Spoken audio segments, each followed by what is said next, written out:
signing up for. Oh.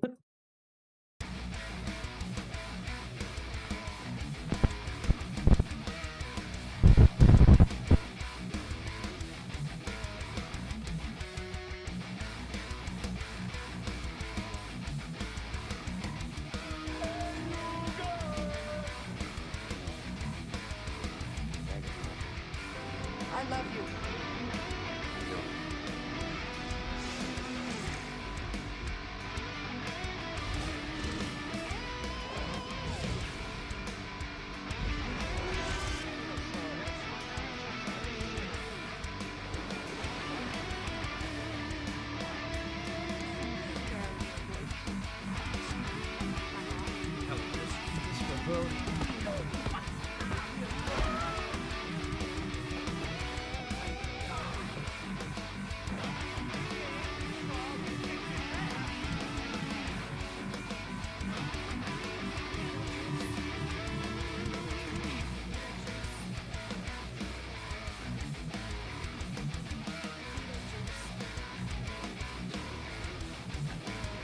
It's showtime. We're live. Sonia We're cries. live. Hi, everyone, and welcome to the Nerdy Up North podcast. It's a nerdy podcast and it's hosted by Her Northern Nerds. I am one of your hosts, Sam. And I am the other other hole. Jesus Christ. I know. It's already started. The other host, Paul. And yes, I am all fingers and thumbs now. So if you've got a little split-second preview there, that's just how it goes in Nerdy Up North. Yes, as Sonia keeps on telling us, we're so professional. So yes, I am so sorry about that. But yes, tonight we return after, like say, A week. a week. Well, it doesn't feel like a week because we've had a lot of things. We've had a lot of things going out, and just want to say a big thank you to everyone in the chat, everyone in the community who is watching all of the shit that we are doing. We've had a stellar week at Nerd Up North. I just want to say a big congratulations for the new episode of Gigs that went out on Thursday. That like I said, was amazing with I can't remember the guy now, but it was someone from Priest. Mercury, I think, was Priest. Yes. Also Friday we had a captainless episode of Trekking. Goodwill was down with some kind of fever. I just think he was getting laid, but just saying. Could have been. Let's start that rumor. And then we had the premiere episode, premiere of Women of Nerd Culture. And like I say, if you haven't watched it yet, please watch this episode first, but then afterwards go and watch it because the women are doing it for themselves. So yes. And talking about women, we have all the vagina on tonight. We've got the lovely, the beautiful, the amazing Donna making her return. We've got the crazy and the scary and the purple-headed wonder that is Sonia. I didn't know which one he was going with. Could be either of us. Could be easy. Could be Cusco. And as always, and now she's getting a little bit of a taste and a little bit of a regular. She didn't even realise she was on this week until last week. We've got the lovely Jess. So yes. So that's an introduction, guys. All the vagina. All the vagina tonight. But yes. I could have said something a lot more cruder, but you to be fair, you could have. especially with the movie that we're talking about tonight. So I'm on point. You definitely are. Should I do the disclaimer? Because I feel like there's a lot to talk about in this episode. Yes. Get the disclaimer out of the way with, and we crack on. To be fair, this could be the episode that gets us cancelled as well. You think the South Park episode is bad? We've been waiting for one, so this could be it. Especially when I give you the taglines. Yes. As well, because they're just as crude as a film, really.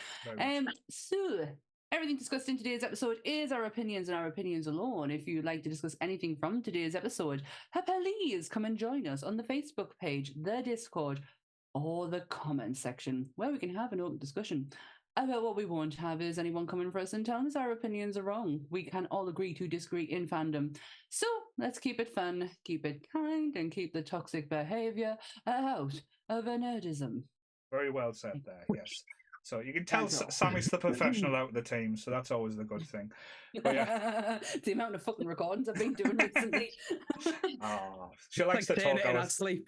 I'm being a busy girl, Sonia. Being a busy girl. I'll give you the taglines before we'll crack into the movie, which, if anyone hasn't already noticed, it's Mallrats. Oh wait, what? Shit! Oh, I know. I thought we were doing. I thought we were doing it. Titanic. God, how can we get Mallrats and Titanic in the same sentence? What was it? This was out in 1995. Titanic was what year was 94. Titanic? Oh, so this followed the Titanic. So this was the rising of the Titanic. So this was it 94? I tell you who'll know. Joel will know. Joel, was Titanic 94? Is this after Titanic or before? We'll wait for that to come in. But yes. the first tagline. Well, the Titanic certainly didn't come in, did it? There, so yeah. Too soon. It was over a bloody 100 years ago. Right, before this gets out of control more than what it had. 2 seconds. It took 2 seconds. 97. After the disclaimer. Was it 97? Right. Yeah. Oh, this is well after the Titanic. Well before. No. This is before. Oh, yes. right. Well, first tagline is, get off your TV watching Brown Eye and come and see our movie. Watching Brown Eye?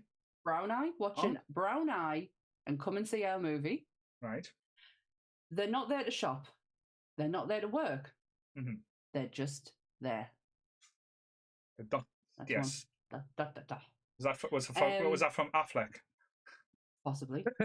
It's mall or nothing. Oh. And the last one is superhero anatomy, topless fortune telling, buddy bashing, and more. They could have done better, to be fair. Let's be honest. It was the Brown Eye one that kind of got us. I think it's in reference to. Oh shit!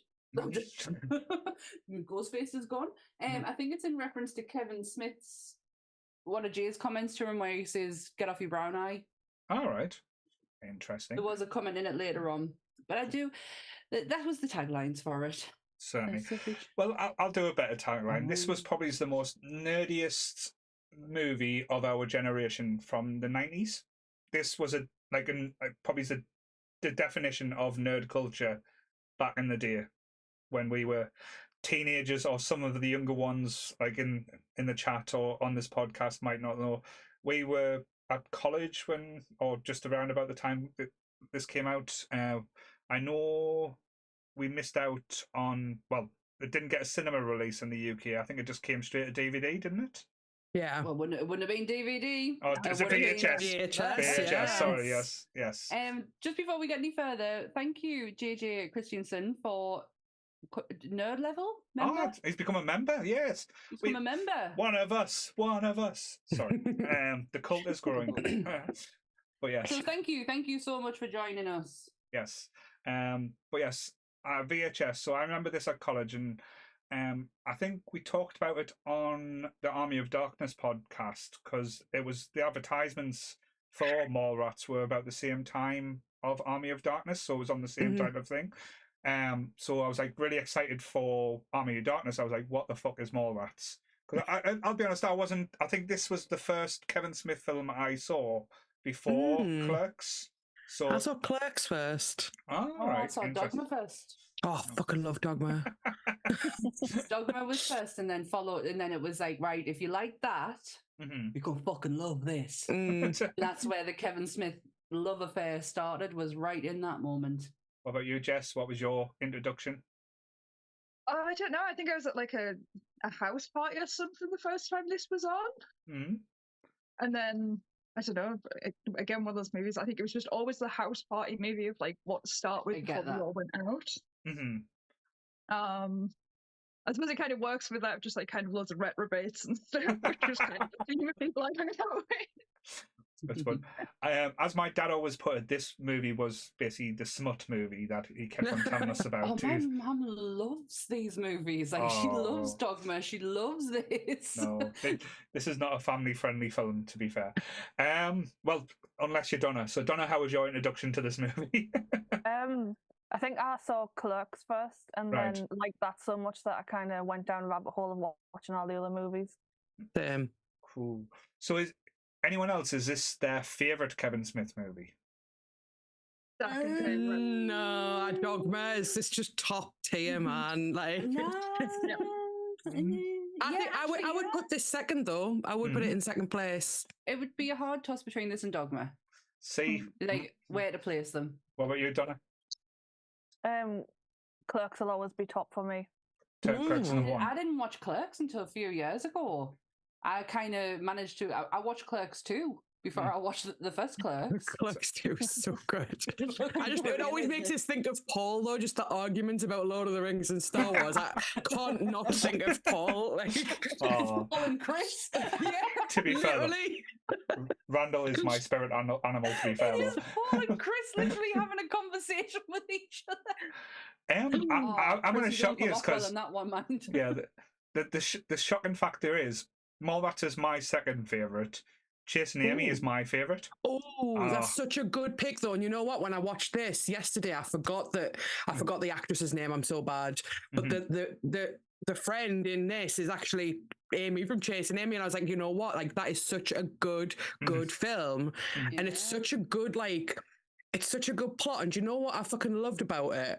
And what I love about what I like about a lot of Kevin Smith's films is that the theme of sexuality was like really ambiguous. Like on surface level, it's like she's a lesbian and this guy falls in love with her, and it's like, won't he get a chance? But actually, it went deeper than that. It like explored like maybe she is, maybe she's not, and you know what? It's okay that she doesn't have to make a choice, and she's allowed to take that choice back. And like for the time that came out, that topic was really quite like taboo type thing. Yeah, like quite exploratory. Like, and you know what? Like, good for him for fucking.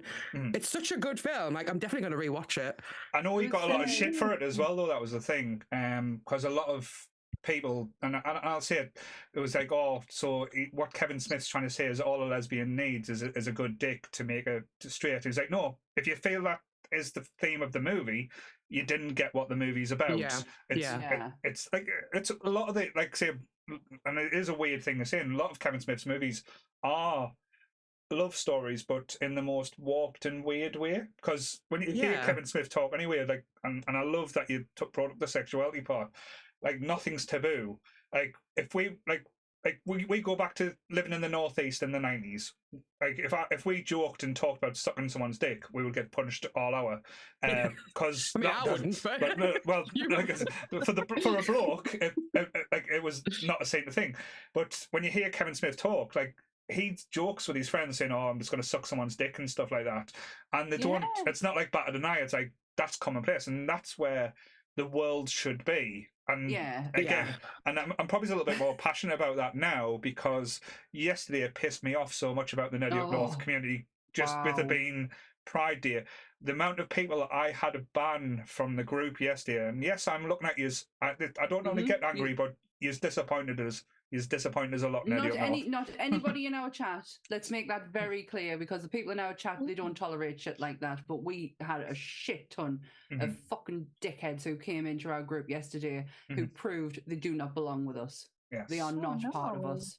Yeah, so they can get fucked. So I'm so glad that you brought that up. But Kevin did do when he was protesting alongside the Westboro Baptist Church. Fuck me, put my teeth back in. When he protested alongside them, was it Dogma or was it Red State? Red State. He did it for Dogma as well. When the Catholics were kicking off about it, was the Catholics. Yeah, they were like, "Yeah, ban this movie." Yeah, I love that shit. Also, his sign also said, but his sign also said, "Dick is yummy." Yeah, and he just walked around with this sign. So good. And I have said in many of podcasts as well, if I could ever get Kevin Smith to come on this podcast, I would happily blow him just to get him on. So good job you're making that offer, because I'm not. I'll take a shot in the back of the throat for him, but yeah. No, I think with Chasing Amy, I knew this because obviously a lot of friends of mine were all massive Kevin Smith fans. And Chasing Amy was a funny one because I was like, "Oh, that's the terrible one of the bunch. We don't want to watch that one. That one goes." And it always felt like, because it kind of bothered them all, that it was more jokes at the men than it was just the perverted jokes about a woman. And I think, if I get this right, same actress, Joy Lauren Adams, I'm sure the character she's playing in Mallrats is the younger sister of Amy. Yeah. I'm sure there's a line comes up about the whole pool table scene. It's like, no, that was my sister who did that. They are supposed to be interconnected. Well, it was Kevin Smith's girlfriend at the time. Mm-hmm. He was in a relationship. Oh, no way. With her. Yeah, he was in a relationship. Understand it. She's amazing. Like that voice. I love her voice. She talks like Darla from Buffy. Like it's such a good voice. I have a soft spot for those types of voices, like Jennifer Tilly and people like that. Chef's kiss. But she looks like a young Renee Zellweger as well, like Empire Records. I can't say her name. Yeah. I can't say it now. Zellweger. I'll keep you right. Don't worry. Thank you. But I'll give you a few little facts about the movie as well. Some too. Because I do too. Maybe I do. I have facts too. Because I read, because I did watch a documentary afterwards. Because I am that sad and love this movie so much. Kevin Smith was against the budget. The studio gave him a budget of was, I'm just double checking, make sure I've got right, $6 million.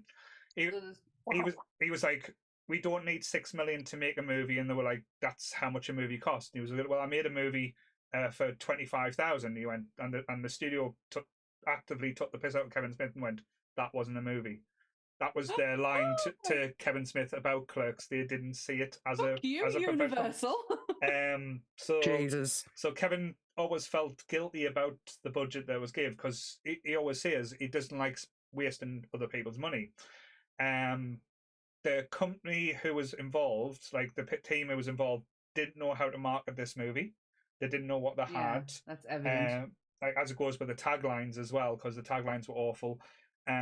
To the point where they just went to Kevin Smith, how would you market your own movie? And he's like, I'm not a marketing person. I make movies. You should know how to sell the movie. So that's one of the reasons why it flopped. And the biggest mistake they did, they put this movie on such a pedestal for one reason, that they did a test screening at San Diego Comic-Con. And why?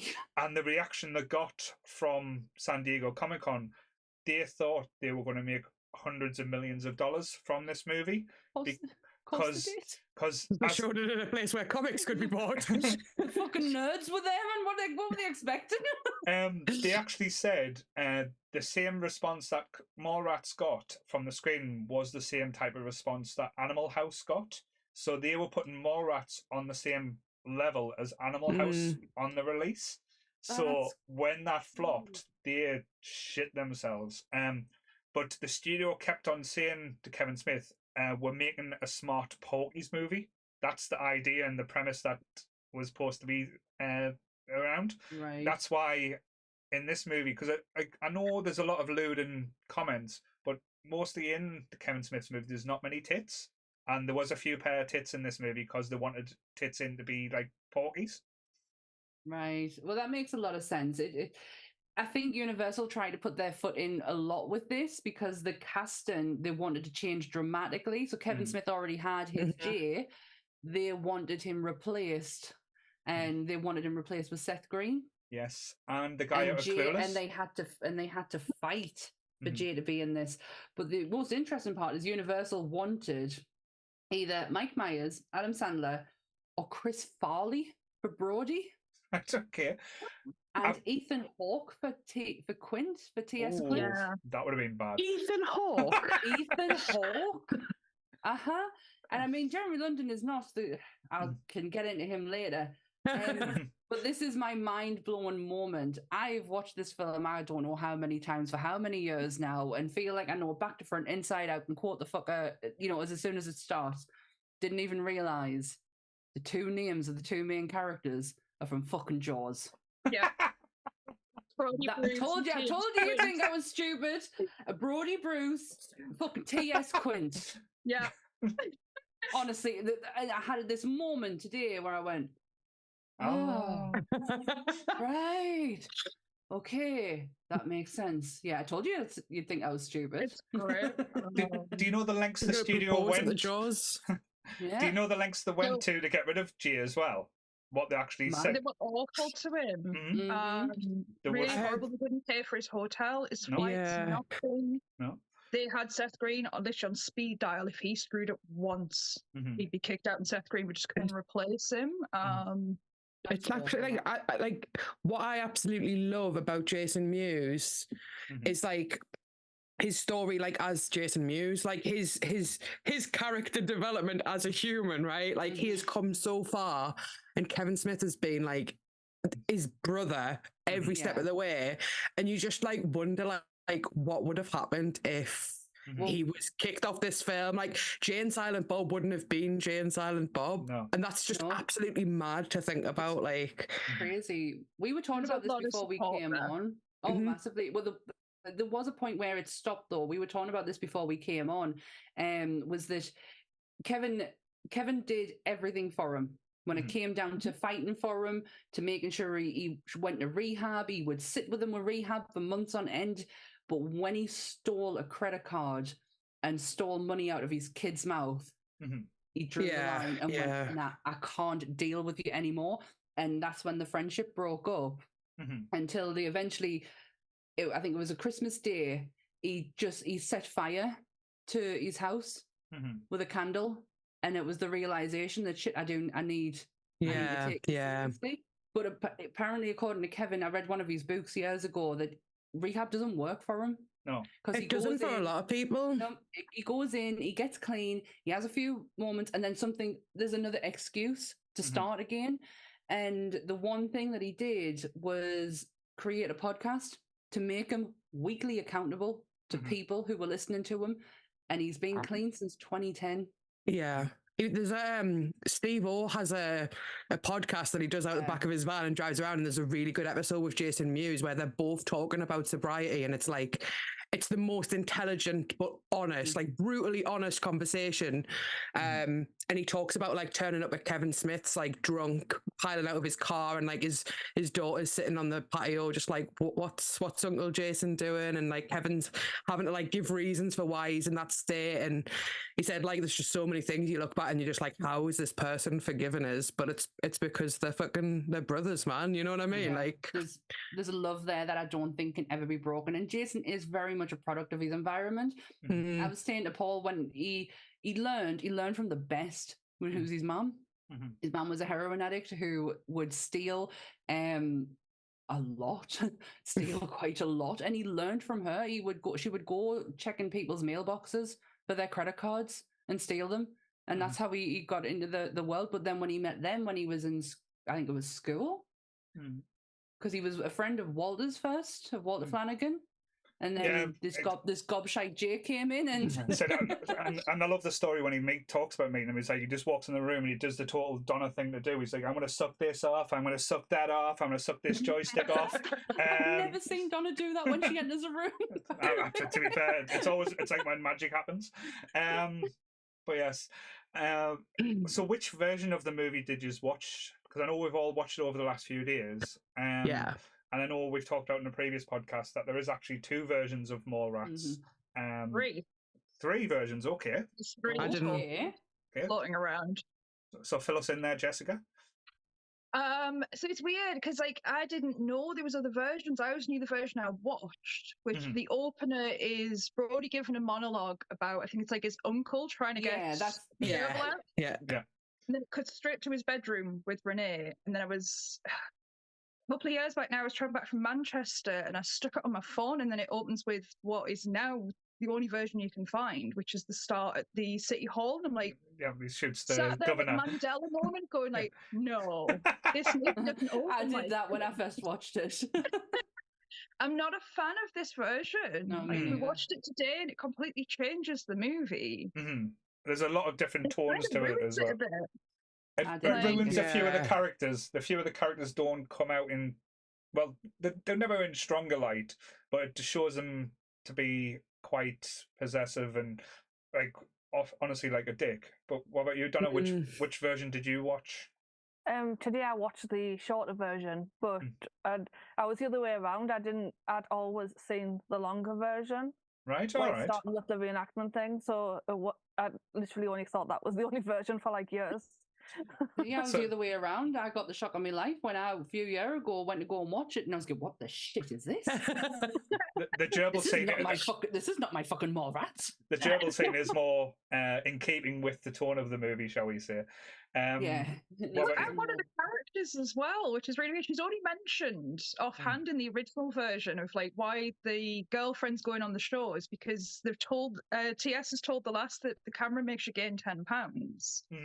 So she swam lengths and had an aneurysm.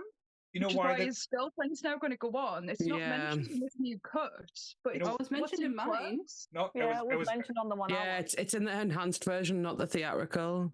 Oh, then that must be what I watched, because that was definitely in the one I watched, and it's a reference from Clerks, isn't it? Yeah, because that's why they put it in, because they didn't like the beginning. They didn't like the shooting aspect of the governor, because I think like around the time there was actually an assassination attempt on a governor, so they went, "Oh right, that's why a lot of it was cut out." That makes sense. And basically, the reference went, right, we need to give a reason why she's going on the show, so they used the death in Clerks, like because that's the one who Dante and Randall go off to see, and went, we'll use that as an excuse, and it kind of like led in as well. So that bit was filmed after the film had been finished, so that bit they went back and redid that bit. Yeah. There's an interest, just to go back to casting a second, there's the one last thing I have on it, the audition Shawnee Smith. If you don't know who if you don't know who Shawnee Smith is, she is from the Saw franchise, and she is also in the remake of The Blob. She was fucking fantastic in it. She was no, not it. Sorry. No, she's not in it. No. But she was fucking horrible. In her audition, she took the piss. She was nasty. She was belligerent. She was just, in the end, her manager had to come in and say, I am so sorry for her behavior. I totally understand why she's not getting this. And I was like, that's a shocker from Shawnee Smith. I was like, I thought she was a nice girl. Apparently not. So Jessica said there's a third version, so I'm interested in that. We were looking for them today. My partner was saying, he's like, right, because he was Googling, he's like, trying to get me the original that I used to watch, and he's like, I can't get it anyways. I can only get this extended one, which is like the full featurette that was done when they remastered it. Well, didn't remaster, but re-released it. It was the 10-year anniversary, the 10-year anniversary, the flip disc, because you had the theatre cut on the one side, and it was one of the ones where the DVD, like the It DVD, where you flipped it over. Oh, like the Exorcist one, you can flip it over, yeah. Yeah, when he was looking through and he was like Googling through, and he's like, there's a third version somewhere that's almost an amalgamation of kind of both of them with different parts. Some bits are in and some bits are cut. I'm just to find all three. I've just looked now. Apparently, there's a theatrical, an extended, and the main version. And I actually think, reading what I've just read, that I watched the main version, not the theatrical.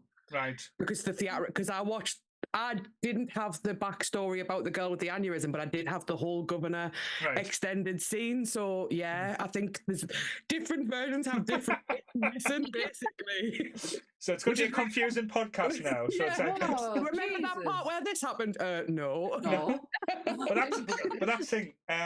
In the theatrical cut, there's only one mention of the governor shooting in, and it's the bit where the Brody and TL's coming back to the mall after they've been arrested and try to hit out in the shitty mall, like where like no classy customers go. The dirt mall. They come back and the guy goes up behind him and says, "Weren't you that guy on TV?" And he turns around and punches him, which just seems really random in that version. That is the only reference to the shooting that stayed in that film. In the version I watched in the parking lot, when the guy goes up to him and says, "Did you break up with them?" With what's her face? And that's when he punches him. Yeah, and that's the line's that's the line's completely changed. Yeah, and I was going to say the version I watched, it's like the running joke throughout the entire film is that he got a musket caught in his girlfriend's hair and fired a blank. And he's just like, God, can we just forget about it? Like, you know, he like says it throughout the entire film. So like it's constantly referenced.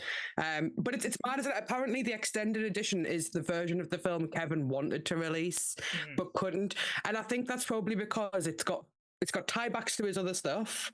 And even his most like popular films that are really, really like theatrical, they're still so dialogue heavy. And I feel like you watch Clerks, that film is dialogue, and it shows how good he is at dialogue. And I think you've got a studio telling you the film has to have this and it has to have tits and it has to be porkies, it has to be this and that, you know, like where do you get to squeeze in that fantastic dialogue? Like, so of course he wanted the extended edition to be the main film. Yeah. And he does. He gets some of the best lines in there. My favorite one, and I had to write it down, is the usual vault rules apply. Don't touch lest ye be touched.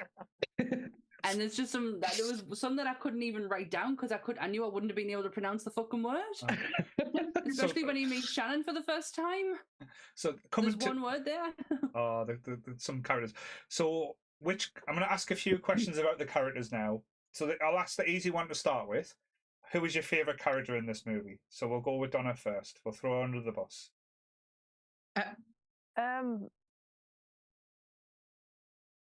It's probably the obvious choice, but I'm going to say Brody, even though he is a bit of a dick. And the security guard, LaForge. He's running about, always makes us laugh. His hat. It's just his hat. Something I noticed today that I never picked up on before, when he's Trish's security guard, he kisses her on the top of the head. Yeah, because on the cut version he bangs her. She's 15. Well, no, at the end of the film, she's doing a book sign, and it's like when she was 21, a book sign and went like mad, like it flew off the charts. She was a bestseller, and he's standing next to her with a hand on her shoulder, like as if they're together. Yeah, that's so like they ended up together. In the longer cut I watched today, it's how they get rid of, like, make sure the force doesn't find them when they're trying to do the videotape moment. They send Trish in, and she says about her book, and then they're in the Easter Bunny section. They're like in like a basket, like just having sex. So he was the Easter Bunny in the suit. God damn it! Oh no. She was 15. 15 years old. I feel ill. She was. I watched later into that, but that is probably the wildest plot line in the movie. Is that whole context of what that's about? As Ben Affleck kept on saying, Shannon, saying, would you? Oh, I feel ill. Right. What about you, Sonia? Who's your favourite characters? Yeah, I mean, I'm probably the same. Like, I actually said to Coxie after the film, like, as much as I love Jay and Silent Bob, like, and I love them, and having follow-up films of them in is brilliant. Following Mallrats, I would have just loved the film that centered around Brody's character, just around like him being a talk show host, or like just a comic-themed film, like just about Brody, because he's just such a fantastic character. And yes, he's quite two-dimensional romantically, and there's a lot of flaws in that side of the storyline, but him as a character, he's just fucking hilarious. Just don't question his libido, because he will get angry at that. What about you, Jess? Yeah, Brody's up there is probably like the best character in it, but Gwen, she has some of the funniest lines, and just the whole antics for her throughout the whole movie of like Silent Bob constantly busting in on her. She's in the main like part, like doing the underwear thing. It's like, there's a changing room for that, and it's like this guy keeps busting in. He wants to say it so badly. I think I'll just show you. But, and again, you did the line on the Facebook group, so I'll let you do the line again. Well, just like Burt Reynolds, though. Just like Burt Reynolds. But yes, when Smokey did the bandit. But yeah. What about you, Sammie? Brody is, I think, like everyone said, he is my favorite. He's not as much of a dick as what TS is, and I will get into that eventually. But I love the dialogue that comes from Brody. He's so intelligent and passionate. I don't see it as aggression. I see it more as passion than anything else. I do love him. Obviously, Jane Silent Bob. Fucking, you can't. Right? Exactly. I think Rucker is fucking superb in this film. 100%. Absolutely superb. Like, I at points don't even think I'm watching the Rucker that I know today. Are you watching for his ball sack? Is that what you're trying to say? Did try. Thing is, but with Brody, like I say, I'm with you. I'm 100% for Brody. This is Brody's movie. He has the most character development in this movie as well. The only thing that, because with Kevin, he always writes a part that you would see as what Kevin wants to be. and I think he sees them as the Brody character. And if him and Jeff Anderson were talking at this time, I don't think Jason Lee would have been playing Brody. I think Jeff Anderson would have been playing him. I don't know. Brody's based upon Kevin Smith because Renee is based upon one of Kevin Smith's ex-girlfriends. He says that is what she was like written to be, like how he screwed up her previous relationship by being such a nerd. I do think it's definitely centered on him because one of the trivia pieces I saw was that you see Brody's comic book collection in the background in one of the shots, and that's Kevin's actual comic book collection. Not just that, it's the comic book collection he sold to make Clerks and bought back when he made money from Clerks. So it's obviously very important to him. So like, it's not even half of his collection. Like it's just nowadays, I'd imagine like, holy shit, can you imagine? But like, did you see the shelves of it though? It was like there was a shelf and then another one around the corner, and they were all filled in, and I'm like, that's a lot, man. Yeah, and that's not even half the stuff that he managed to get back after he finished Clerks. I've read that one. That was so I knew it was based around him. I can't see Jeff Anderson playing that part. He's not. He's as much as Randall is very unique and passionate in his own way. He's not as passionate as the Brody that you get from Jason Lee. I generally can't see anyone else playing him than him because he's just got it's the tone of voice. Jason Lee's just that kind of I don't know. There's something what you were saying before about like he never comes across as aggressive, and I think it's because he's passionate. And I think we can say whatever you want about Kevin Smith, but you can't argue that he's not passionate about what he does, and he's passionate about the things he loves. Everything he makes shows what he fucking loves. They always have references to the types of music he likes, the types of films he's watched. Like he's a passionate person, and Brody is like, that's why I want a film that centers around Brody, because can you imagine how passionate and how funny that would be? It's like hilarious. I know a lot. I think with Brody, like the thing that always cracks us up with him being like really passionate is how he's constantly kicking off about the kid on the escalator. Just coming up constantly like that kid is back on the escalator. And then it finally is I hope it's a bloodbath, and then it is. But he looks genuinely concerned. Once it's happened, like you've been warning him and getting really like angry about it, but then once it's happened, he's like, "Oh shit!" Doesn't happen in the main version. No, no, there's no bloodbath. Oh god! One of the person I want to do give a shout out because I think the performance is great, even though he's only a small role. But Ben Affleck in this, you could see he's got star power. But that's the thing, you could see the star power and the friendship that was formed on this movie. Like, so this is when Ben and Kevin became friends as well. Isn't this Ben's first movie? It is his first movie. I don't know if because he was in Buffy the Vampire Slayer. No, he'd done some other bits because he wasn't happy with playing a villain again, because he'd just come off the back of being in something. He was playing a jock bad guy in that, and he wanted a happier character, but this is the only one that they could kind of fit him in for. I know that he's done other things for Kevin Smith because he's owed him. Basically, he'd be like, I owe you. Well, he always makes jokes. He always makes jokes he never got paid for Mallrats. Any interview he does, he says, well, I enjoyed the movie. I loved the experience because I certainly didn't get paid for it. I mean, Kevin bought his house in the end, so like I think he got money from him at some point. But they did have a huge falling out. Well, it wasn't really over him. It was over his wife. His wife. Yeah, he's not a good influence, apparently, is that Kevin? Shocker. I was going to say another thing, you know, when you were talking about Brody, how there was lots of different people like actually auditioned for Brody, they wanted a lot of people. The t-shirt that Brody wears is an amalgamation of all of the actors' faces who applied. Reading my facts. Yeah, I can actually see them right now. Yes, it is. So when it goes to trivia, there's one bit of trivia I loved when I was looking through like the little points and stuff. Shannon Doherty's like amazing little claws that she got in it, and as to why she changes clothes so often in the movie, because it's all I noticed that. Like I was like, how is she changed? 5 times in one shot. Clothes was anything that Renee wore, Shannon Doherty could keep. Anything she picked up in the mall, she was allowed to keep. So she made sure the character kept changing clothes so she could bank all the clothing back from it. Oh, that's really smart.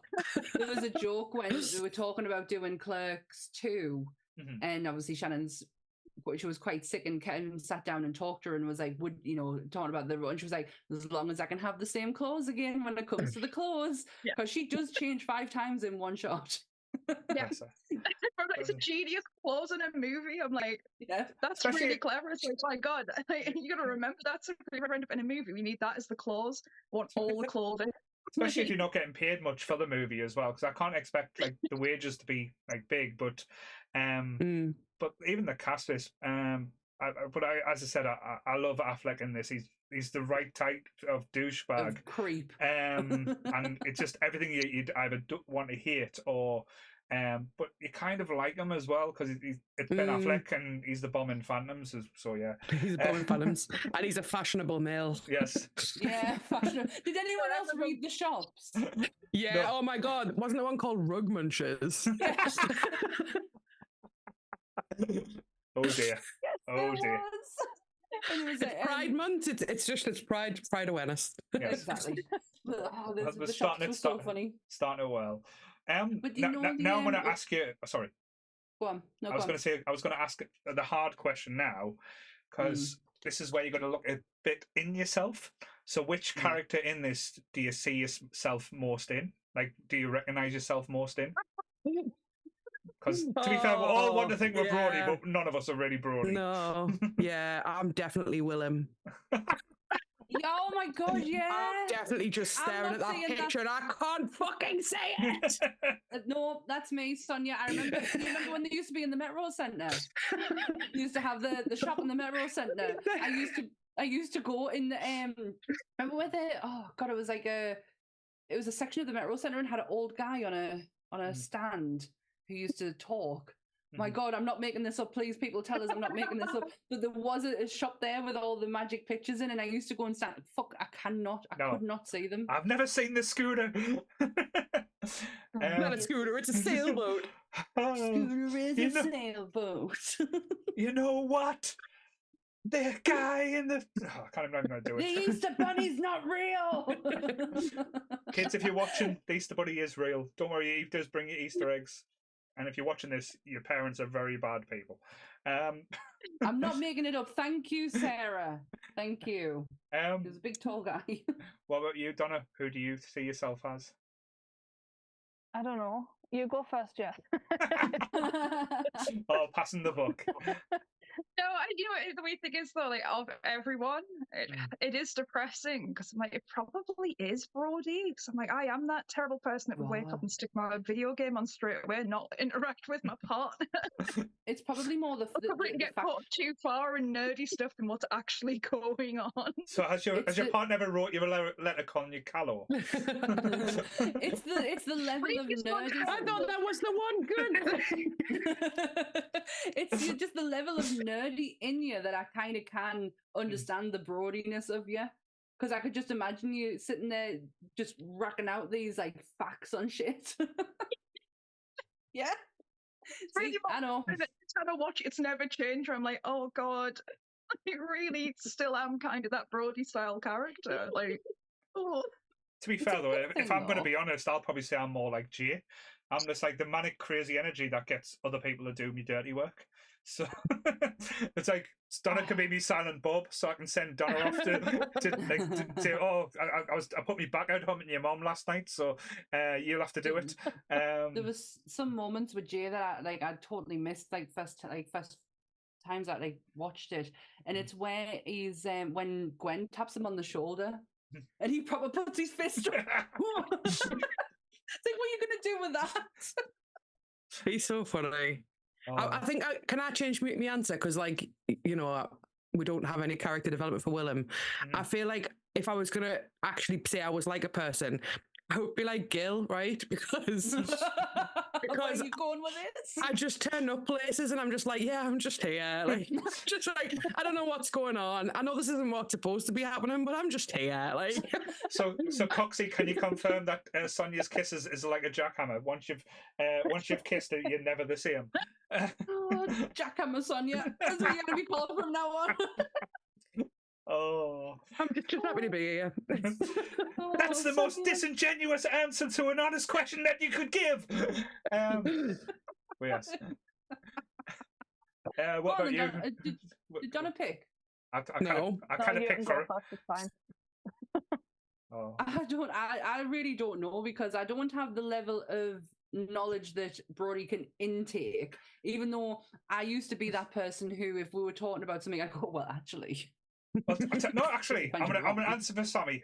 In this movie, Sammie is Stan Lee. Oh.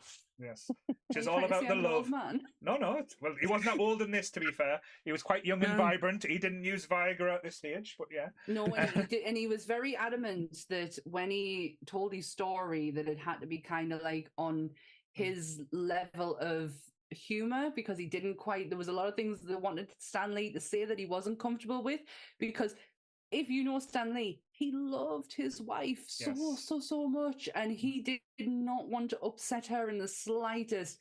And this actually is the starting point. Mallrats is the starting point of Stan Lee and his famous cameo.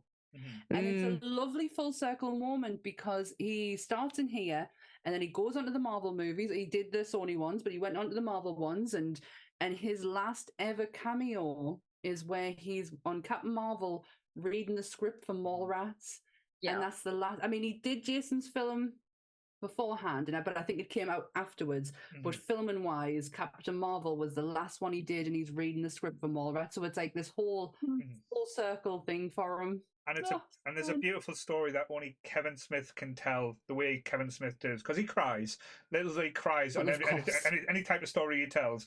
Is when Marvel contacted him asking him if they could use Mallrats, and the way Kevin puts it across, I'm not even going to try and do it justice, because Kevin is the king.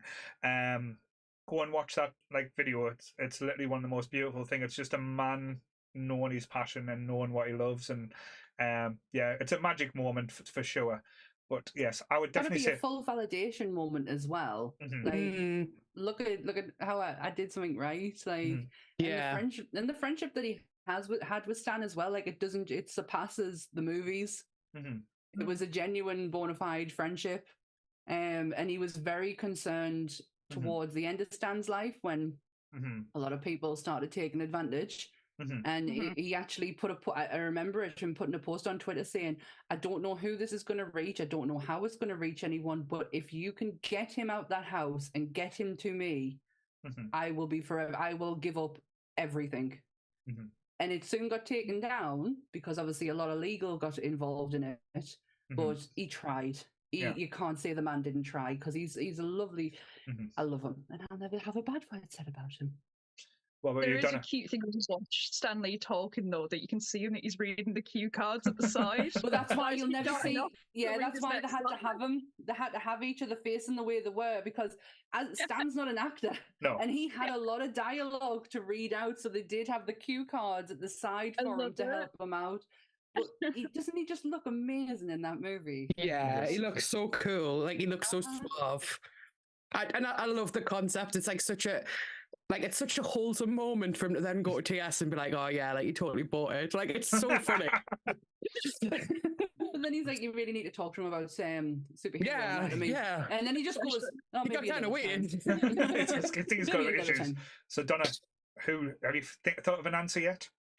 Although I would also agree with Sonia, I probably have some similarities to Gil. Just when telling the story about everybody on the plane, and he's just like, well, finish the story, did it come? That is something I would ask, but I'm going to say... God damn it, Donna, there's some things you don't talk about in public. Yeah, you started off saying you've got a hole. And you filled my hole, Donna. You filled my hole. Maybe... Gwen, because I turn up and say lots of weird stuff at parties and then kind of disappear again. Yes, but even Gwen had the sweet moment as well when she's talking to Brandy about say a relationship with TL, and he's basically just talking away and saying and she's like, oh, if you want him so badly, why don't you? And he's like, you know what, if he wasn't as hooked up as so into you or still devastated by you, I would, but it's a little bit of it's almost like, say, a bit of, I know it sounds weird saying it, but a little bit of innocence there with her. And because, let's be honest, that character, there's no innocence at all with that character. No, she's absolute filth by the sounds of it. I want to get onto the TL character and just TS, sorry. Yeah. He is the most angriest person ever. The minute he's speaking to her and she mentions she's not going, he snaps. Yeah. He snaps at her. So many red flags, but he's just a walking red flag. And even when he's on the game show, he's angry and he's not. I don't know if it's intentional or if that's how Jeremy London wanted to play him, because I can see the dialogue could be changed to be more passionate, like the way Brody is, but the way that is it Jeremy London? I'm not getting the Yeah. I think Kevin Smith said as well that Jeremy London was really, really high during a lot of the shooting, which is why he sometimes comes across like a little bit Jekyll and Hyde. Like one moment he can be quite sweet, the next he's a bit more fiery, and it's probably because he's higher in some shots than others, unfortunately. He doesn't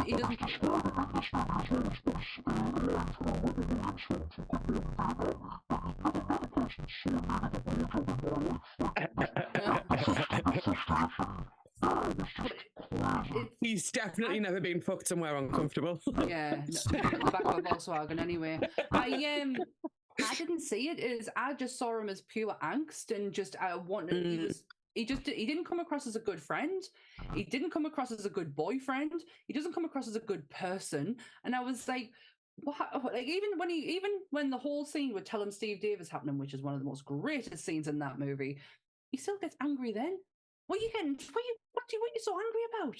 Yeah, and to be fair, like as a devil's advocate, despite the fact that I don't like the character and he is a red flag, he's also a teenager and he's made a mistake that's cost him a relationship, which probably feels really unjust and unfair, and he's trying to win it back by declaring his love, and I get all of that, but I know, but there's ways and means of doing it, though. Yeah, that's the thing. He's all wrong. He doesn't. Yeah. You know what? It's the fact. For me, don't get us wrong. I fucking love Michael Rooker's downfall. I love that he gets diphtheria. I love him like shitting and puking. Like it's so funny.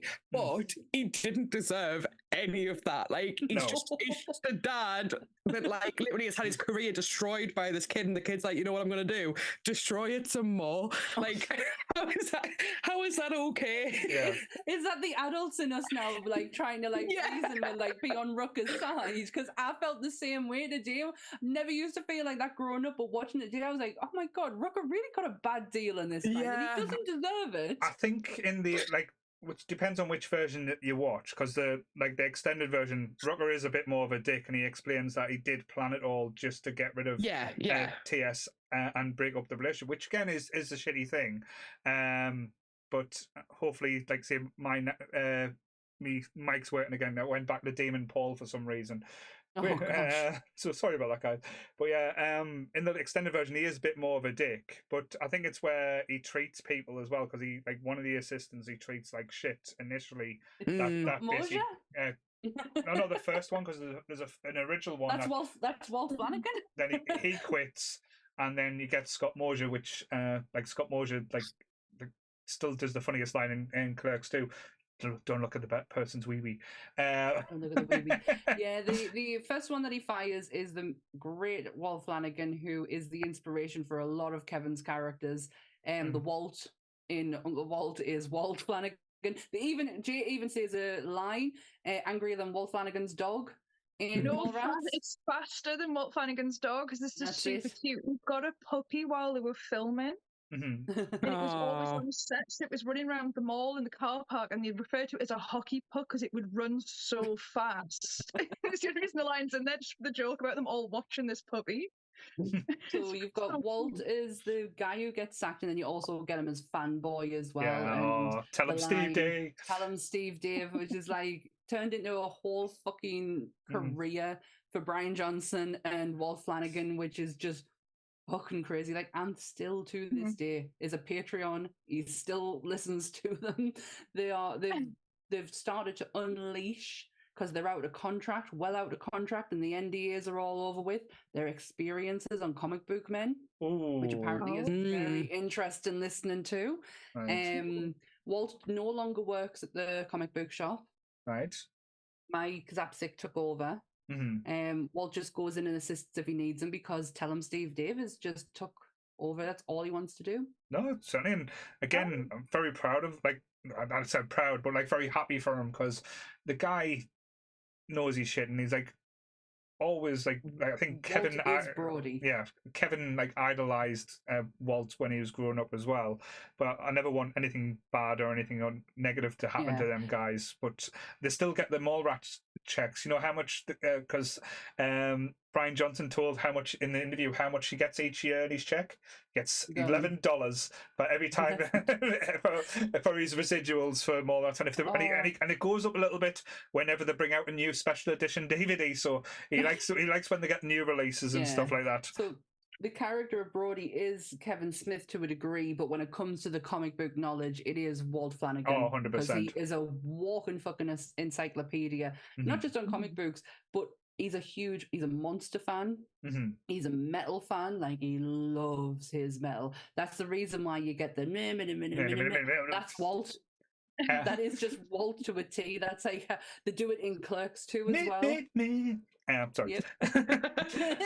I would have continued it on.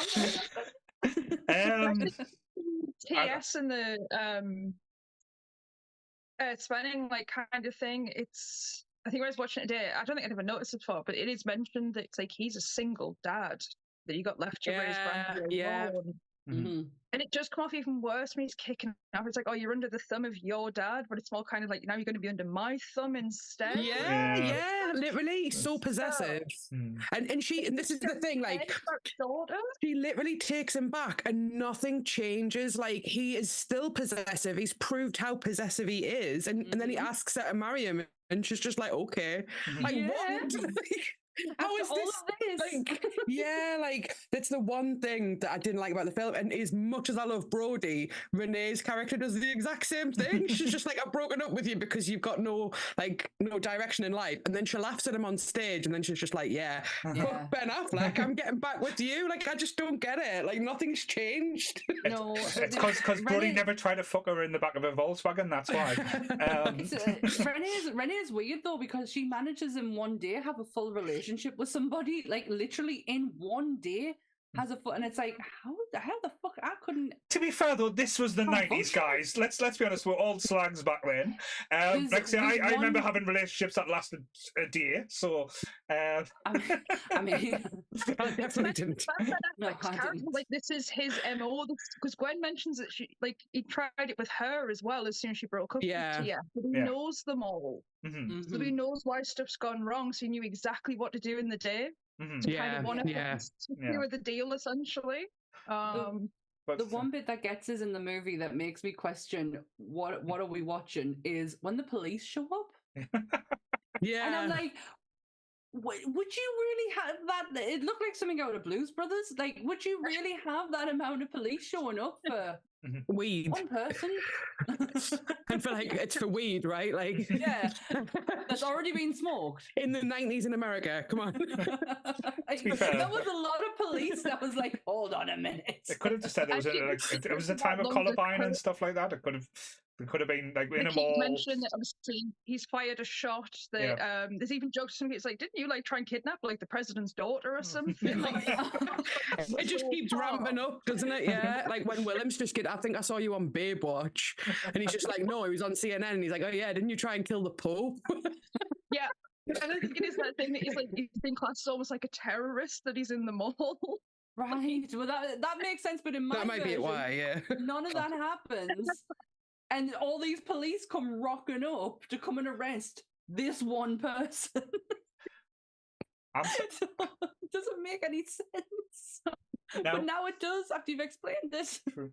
Now, like say, like a few of the highlights for the movie as well. Like there's bits that absolutely you cry with laughter, you cry for other things.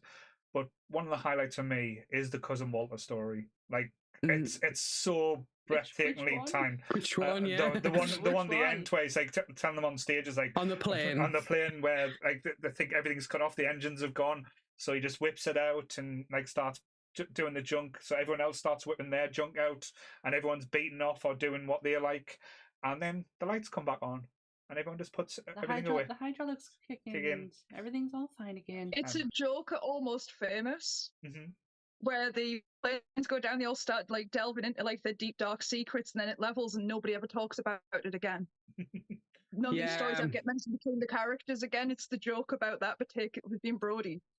Taking it way more lewdly. To be fair, though, as Donna did say before, she would be the person, like in any type of situation, that would ask that question. Like, did you come? And 100%. That would come out of her mouth, yeah. But nobody would actually give Donna the reaction that Brody gives to Gil after he asks. So nobody would shout at Donna like. You know, there's just something so funny about Gil, right? Like, it's just like he's just so deadpan and so like dumb, but it's so straight. But it's just so like normal. Like I just love every film he's in. He's just so good at being this guy that just like doesn't understand and gets shit on, and it's just asking genuine questions. And then people just like kick off at him, and instead of feeling sorry for him, it makes it funnier somehow. Like it's just so funny. I just fucking love Brody's reaction to him, and it's just his face. He's just so like gobsmacked, but he's like, oh, okay. But at the end, when they're walking off stage, they kind of like have a moment where they're like, hey, it was all just a show, all just an act. And he walks away. My favorite moments are actually just watching Brody's mall life. Because it's life to him. There's one. Did you notice the cup that he has? Yeah. Where he gets it refilled. That's a Walter Flanagan trick. He used to go and take an empty cup into a mall, and just because he can get refills, and that's how he would get his drinks throughout the day. I think in America the rule is if it's a cup that size as well. If it's a small cup, that automatically you can get free drinks. So it was a Walter Flanagan trick he used to do back in the day. He used to just take a little cup with him, and they would just refill it, and that's how he got his drinks. He didn't have to pay for them. Pretty smart. It's the line from where he's eating the cookie and like we're in the food court. Like, this isn't the food court. It's like the food court downstairs. He's like, this is not a kid to be in the food court. Gets really passionate about like the laws of the mall. That's what I love. I wanted to stay longer with him when in his mall life and what he does. For some reason, it took us into when we go out. I was like, oh my God, there's some bits in this is like very reminiscent of when we go out of places. Especially when I talk about superhero fucking and stuff like that. Some of the stories, like, I remember watching this back in the day and having these same type of arguments in college common rooms, talking about like, if Superman banged Lois Lane, would she survive him shooting in the back of her type thing? No, he would shoot. He would shoot through the back of her because that was from something. But I didn't. It was too long to read, and I was too tired. But that was taken from something else that was put into this. I think it was Hancock, the original script. That they said they would never film because it was too naughty. But the original script for Hancock's supposed to be brilliant, even though the film was quite shit. But then they were talking about like Reed Richards' dick is it stretchy, is the rocks is the things cock made out of rock and stuff like that. I mean, it's good. Imagine if it was though, like. Oh, look, now all the girls are just dreaming up now. Like Family Guy have done it ever since. I'm sure there's like one of the cutaways where it's Thing and she's snapped it off and threw it, and he's running through the front. It's like, what did she do with this? Like, where's it going? It would be bumpy. Oh yeah, you would have to get like some sandpaper or a grinder out before you went on it. Like... Move that bad boy out. If anyone's tried it, like say, put in the comments and say what was the experience.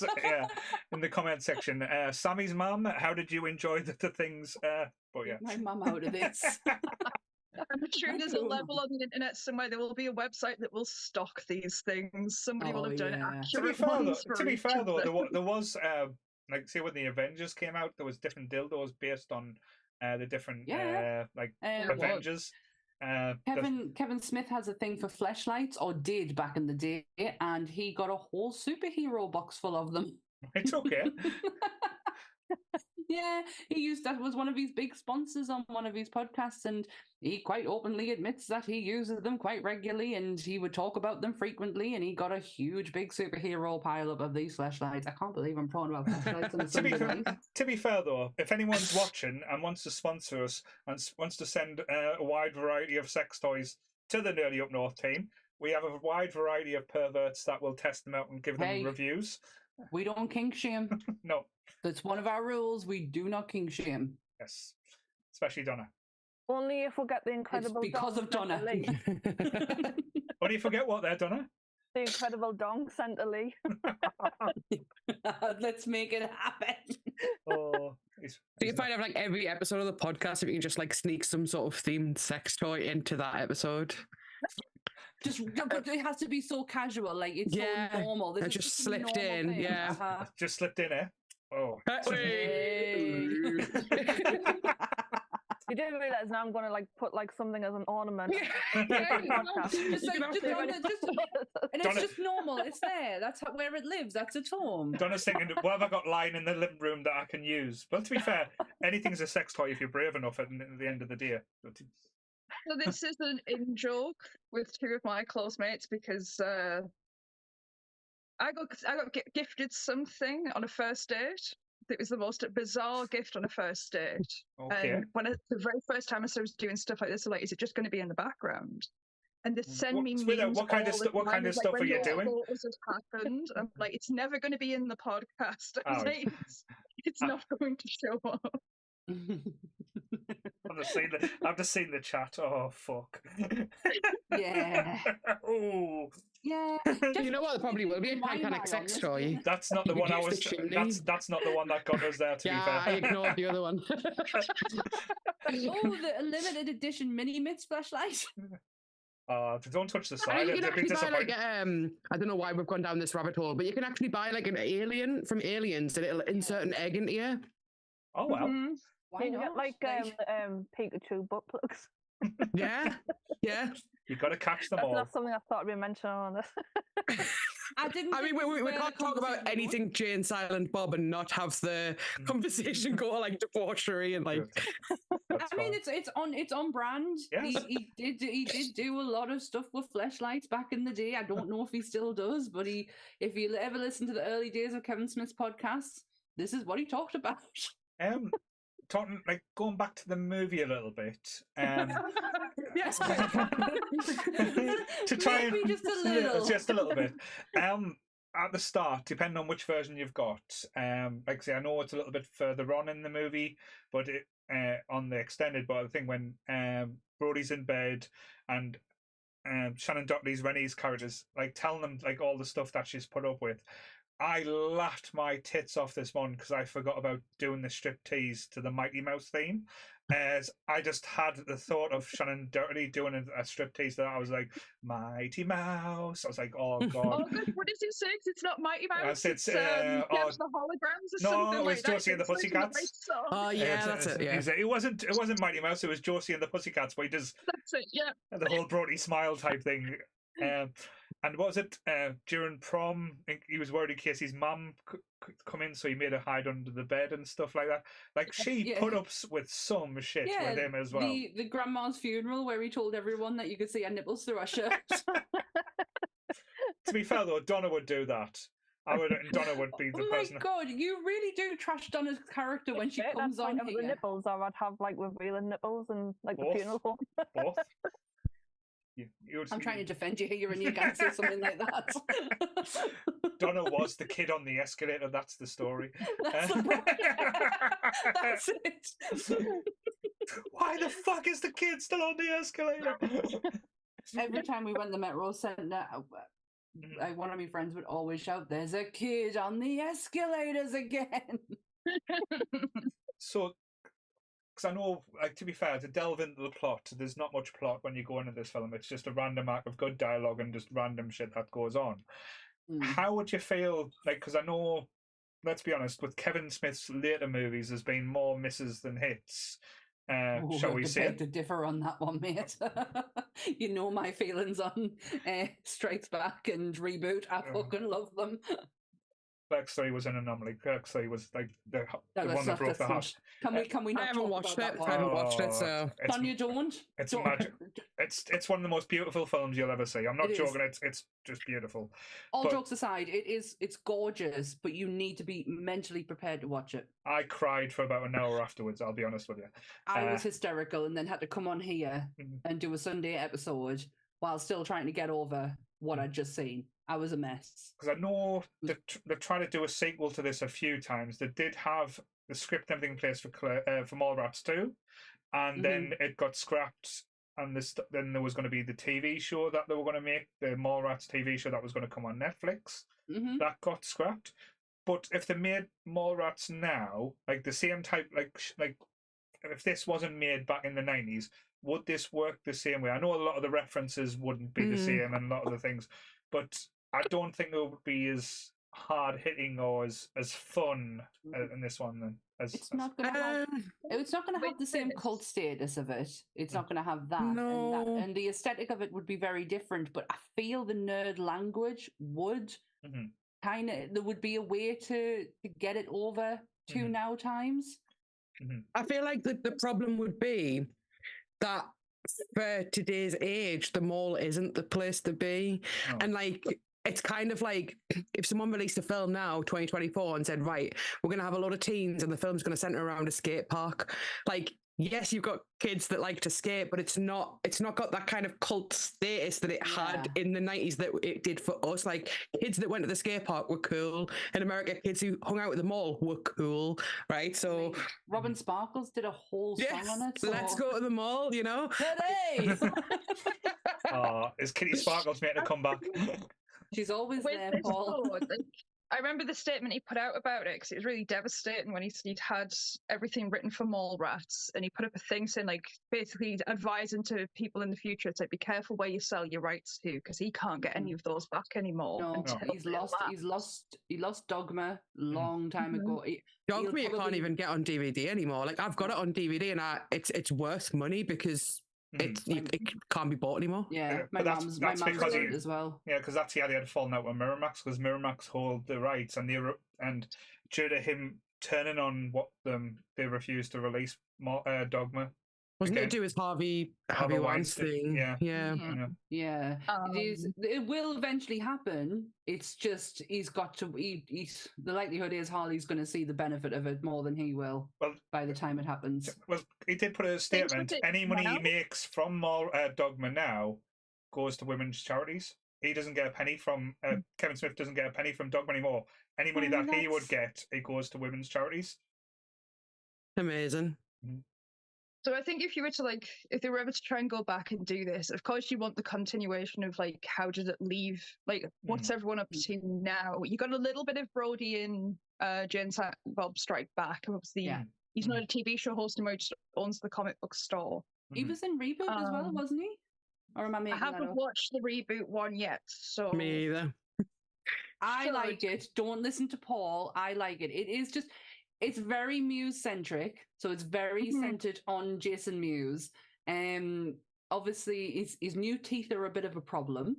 I've seen about that. I mean, he looks great now. He's fit into them teeth, but they are a bit of a problem. But it is a love letter essentially to everything he's ever done, and it's just not. Execution-wise, it can be a bit. It's haphazard, but it's worth it for a 2-minute cameo from Ben Affleck, because Ben Affleck, I'll be honest, he's the only redeeming feature to reboots. Sorry. I don't see that. I think with it, like, for a setting of something like this now, like, so you can't go back to the mall. I mean, you look, obviously we have a UK thing of it, the high street is dead, nobody shops like that anymore. I think it'd end up being set at a Comic-Con if they did it. There'd be some sort of reason why I like that. Comic-Con. Be dealing with the new wave of fans that in returns that they're the old school, and how the new wave of fans are it's like it's passing them. And you can get like the gatekeepers, like this being like this Shannon Hamilton type of character. That's the end of Reboot. It's the end of Reboot. You could do like. Well, he ends up in the comic and in the con, but it's and not. There's a lot of characters in there of the the nerd culture that you get today. But yeah. Oh gosh. But if you did it like based in the Comic-Con, like say Mallrats is based in the mall, that would work a little bit differently. But I think again, I know I've trashed Reboot. The end to Reboot's not bad. It's the leading up, because it's literally just the same story as what you got in Jay and Silent Bob, like almost character by character and word by word at times. And that's the bit I kind of lost me, where again, I know there's rehash, because like when you go from sorry, I'm going to go on my little pedestal here. If you go from Clerks 2, Clerks 3, there's transitions, there's moving forward, there's different things happened, even though they're in the same place, but they're different times in their life. Reboot, as its name is, just basically a resetting of what happened in Jay and Silent Bob, and it felt like a missed opportunity for me. And again, I know I'm a bit harsh on it, but I love these movies with everything that, like, fiber. And I think you can tell I've smiled all the way through this podcast because how much I love this film. That's where, not hatred, where it's kind of like disappointment, if that makes sense. I think actually with Kevin Smith, I treat it very much the same way how I do with Tarantino. It's like I love the original stuff that I was watching when I was younger, and then when the newer stuff's coming, I'm like, it's not the same. Like, it'll never be the same. What did you do to the movies? I'm so much of a purist, where I'm like, I like old Kevin Smith. And like my partner keeps trying to tell me there's so many I should watch, where he's like, so many good new ones for him, but I'm like, it's not the same. It'll never be Mallrats. It'll never be Dogma again. Let's all watch Cop Out and see what happens. Oh God, no! That is one that I can't stand by. But when it comes to like the likes of Tusk, I was on the journey with him through his podcast. He literally wrote Tusk while he was on the podcast. He was hashing it out. He was talking it through, and then it came out, and it was a movie that sat with us for a really long time, because it's like, I've just watched Justin Long getting transformed into a walrus. It's terrifying. How do I function after Poor Justin Long, man. He's always got a rough deal, hasn't he? Just any horror movie with Justin Long, he just gets fucked up, man. Like, me and Coxie watched Barbarian last week, and I was like, fucking Justin Long, man. Like, as soon as you see him now, you're like, oh, what's gonna happen now? How is he gonna die this time? But no, Tusk's an example. Is a good movie. Red State is a good movie. I love Red State. Red State was good. Yeah, but what I'm talking about is like Yoga Hoses. Like, again, I love Yoga Hoses. I love that movie. I think the Colleens are brilliant. Sorry about that. Zack and Miri, that's one of his as well. Yes. Oh my God, that's so good. I fucking love that film. I always forget that's one of his. I always forget. And that's got Justin Long in it as well. He loves Justin Long. Me and Donna bonded over Zack and Miri, to be fair. From Ben Affleck about Jason Mewes in that movie, when he's fully out, where he walks out of the room. And someone asked him, he's like, so is that him? It's like, no, that's him coming down. He's like, that's it on the way down. I'm like, oh my God. Oh, he knows that. She frosted me like a cupcake. That movie is it is one that it's like, you know, when you're feeling a bit meh. Yeah. And it's like, nothing to cheer us up. It's just feel good, isn't it? Yeah, it really, it for all the subject matter isn't wholesome in the slightest. The actual movie itself is wholesome as fuck. Yeah. Yeah. And I think it's some of Seth Green's greatest, like, that's purely Seth Green right there. And I've heard rumours that Lee and Chris are going to be doing the Dutch Rudder live at SunnyCon as well, so you can all watch that experience. Because that's something Donna wants at her I've heard that they're just doing that in the chairwoman's office, so unfortunately none of you will get to see that. Other than the chairwoman, that is Donna. She's going to sit there on her knees, go, okay, I want to say, that's a lovely tea party. That's a Imagine how much Neil have to duck down though. He'd have to sit on the chair. Can't believe that we're actually having this conversation. Of course we are. I can't believe we haven't went further, to be fair. Yeah, that's true. But yes. Can we talk about the controversial storyline of the movie? Let's go for it. Go on then. I never picked, like, I suppose it didn't really hit us as much when I used to watch it as young, but like watching it today, and it's just how it's so wrong. Like, what am I missing? The 15-year-old that's fucked 50 Oh blokes. yes, yeah. How? And the sad thing is, how many people didn't go down on it? That's what she was sad about. I mean, the book concept of what she was doing is really novel, because I'm sure the book is literally called Orgasm. And it is meant to be like a chance to look at how terrible men are in these situations and pointing them out.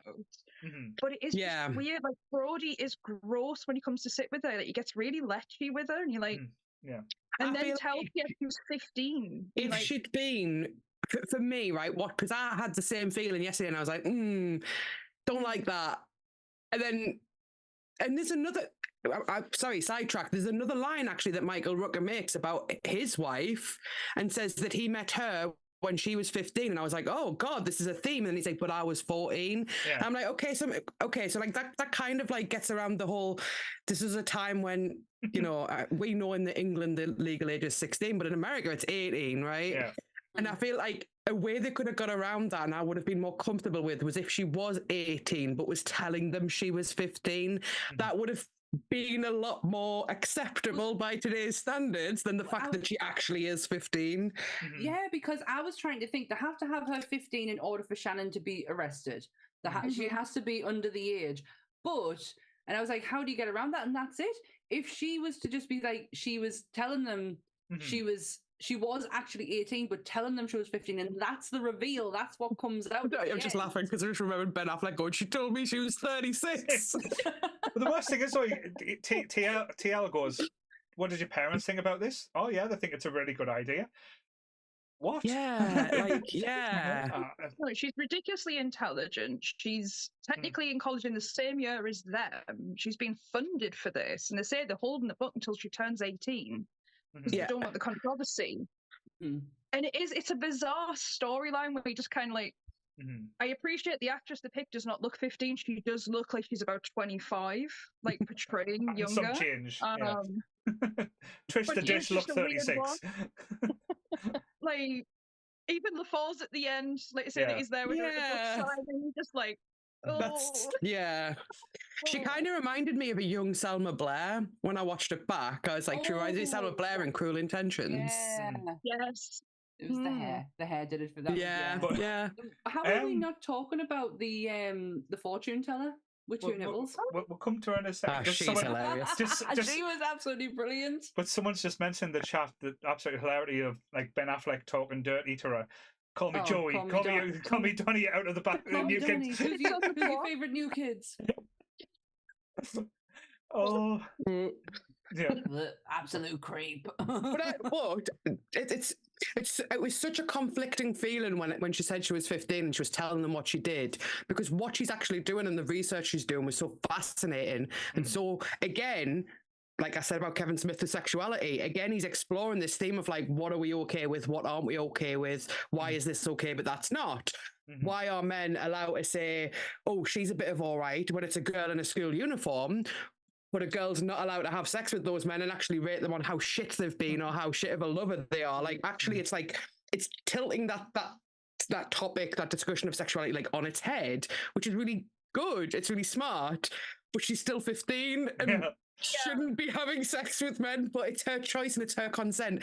I was so conflicted. I think in any other type of film, it probably would have got more shit, but with it being, like you say, a Kevin Smith film, but the tone of this movie, it kind of nulled the point in the conversation that you like the point there, because it's not. It was there for an effect rather than to have, and it was kind of like, how is people going to react to a 15-year-old having this type of like behavior or this type of interactions? But yeah, so again, probably when I was younger, I didn't seem the impact as much as we watching it now. Especially, like I say, especially for us, because for us 16 is the legal age, so it would have just been like, yeah, okay, so she was a year younger, like, okay, fine. But then in my 30s watching it yesterday, I was like, oh shit, she's fucking 15, like, what the fuck? And she's telling these men as well that she's 15, and they're like, oh yeah, okay, I'm in, like, which is disgusting. But then that's them. I don't know. It was a bit, It's a funny one, but they do flip it very well of portraying her as an intelligent person, she says that she asks for their consent to film them and makes them aware that it's a study that she's doing. And it is not when they're looking through the book and it's like only 4 men with the eyelashes, and it's like, oh, really? That's all? Like, yeah, they're very disappointing. Like, so more of the story is don't fuck an American. Just saying. No, I don't say they do well because they do. The moral of the story is give head, for fuck's sake. I am the clit commander.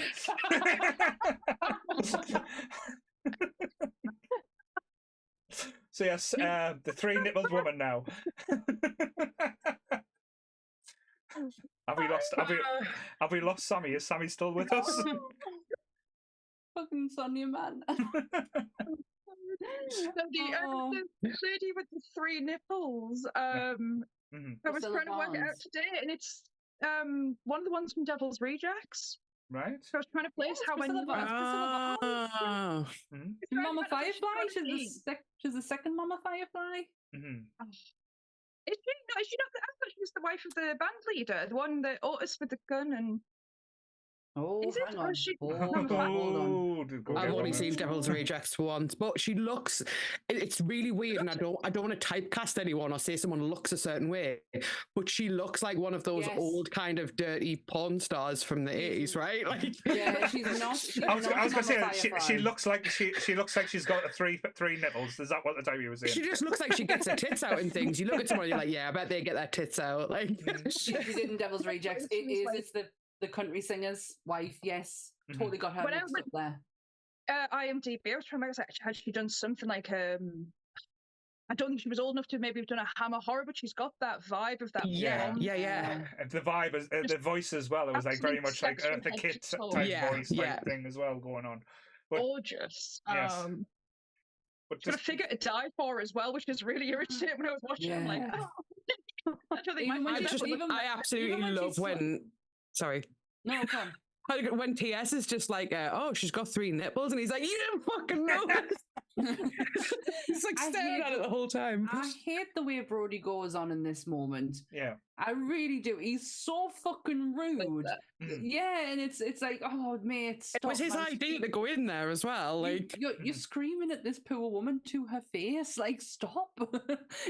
But I love how this is actually the one moment where I can get on board with TS. He actually, he takes it on board. Yeah, he doesn't take the piss out of her. He doesn't make fun of her. He doesn't scream at her. No. Let's be honest. That's what Brody does. He just screams at her. Yeah, I do. I love that moment with her. Yeah, but it was that when she arches her back, like she slouches, she still doesn't look like she's got no on her. I hate that.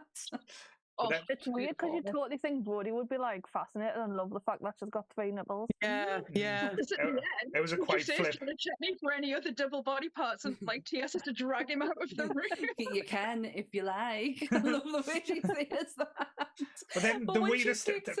But then that is the weirdest thing ever, because I don't think it needed. Like, she pulls off the nipple, then eats it. It's I love that she does that. I love that it's clear. It's like a candy nipple. That's like so funny. Yes. But she says like cherry. It's the fact that it's ones and different flavors. It's the fact that she knows that's how men think. That she could actually get them with that every time. Because on my version, she went works every time. And then I wonder though if we checked Donna's search history or Nicole's in the chat, have they searched for candy nipples? I wonder if they've got that. I never want to look at Nicole's search history. I love you to death, but I don't want to see that. I don't want to be asked questions. Though, how many of these candy nipples has she got, and how does she know when there's a customer coming in? Yeah, like why? What if she ate it and then someone's just just ate a nipple, or just like left the rest at home? Or there might be a bell system. You got to ring the bell to come in. But yes, movie magic, kids. But you don't want to besmirch Nicole's name, especially when, like, say, her other half's sister's is here as well. So just to start that rumor now. You can get chocolate bumhole. Chris, what is wrong with you? Oh, you can. I bought some for my friend for Christmas. I've seen them. He loves bumholes and bumhole related things. You said that with You can. You can actually get a dildo cast of your own partner's penis. To be fair, though, It's just I've seen that too. Yeah. I mean, so What the coming real soon, thing? Nerdy Up North dildos, modelled by Coming Lane soon. Adam. Paul's chocolate bumhole. Suck on my chocolate salty balls. Put them in your mouth and suck them. are we just trying to see every Sunday how fucking crazy we can make this podcast? Because every Sunday for the last few weeks has just gone off another level. It's what we do now, because like I say, we've got the serious Trek one, we've got the serious monster one, we've just got the blow off steam, go crazy on a Sunday. So yeah. That is true. Yeah, I've never said I was professional. Wonder what Molly's penis looks like. I'll send you a DM, Nick, Chris. Don't worry. Oh God, that got us.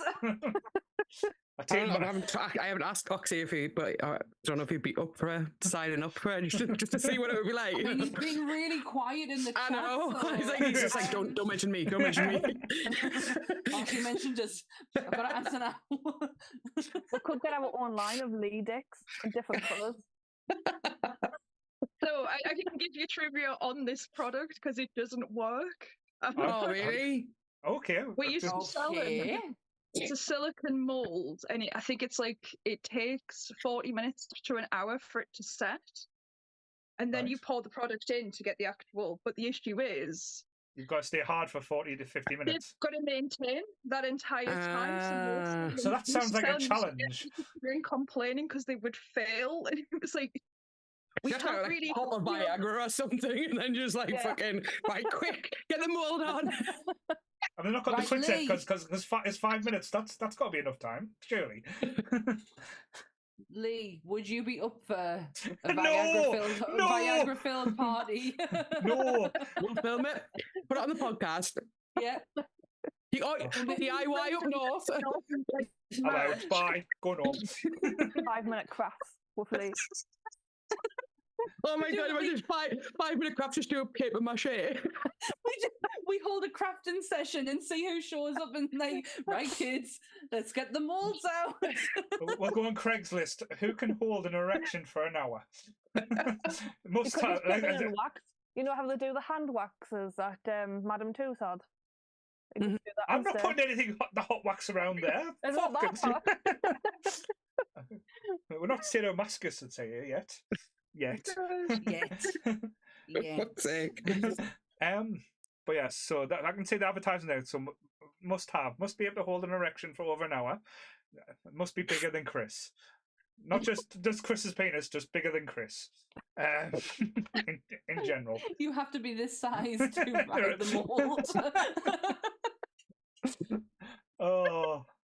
Oh, come back, Joe. All is forgiven.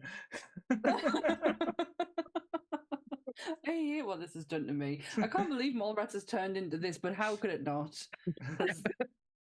Oh, Manscaped, we need ball shaving again. That's what we're sponsoring. I can't believe. Yeah, I can't believe they actually used to, when we first started, they used to send me loads of emails about sponsorship, and I was like, you cheeky bastards. At the time, I was the only one girl. So I was like, why are you coming to me? So I ignored them. I wish I didn't now. Dear me. So if we're using like the Jake rating system, so out of 5, what are you going to rate this movie? Oh. So we'll go to Donna first.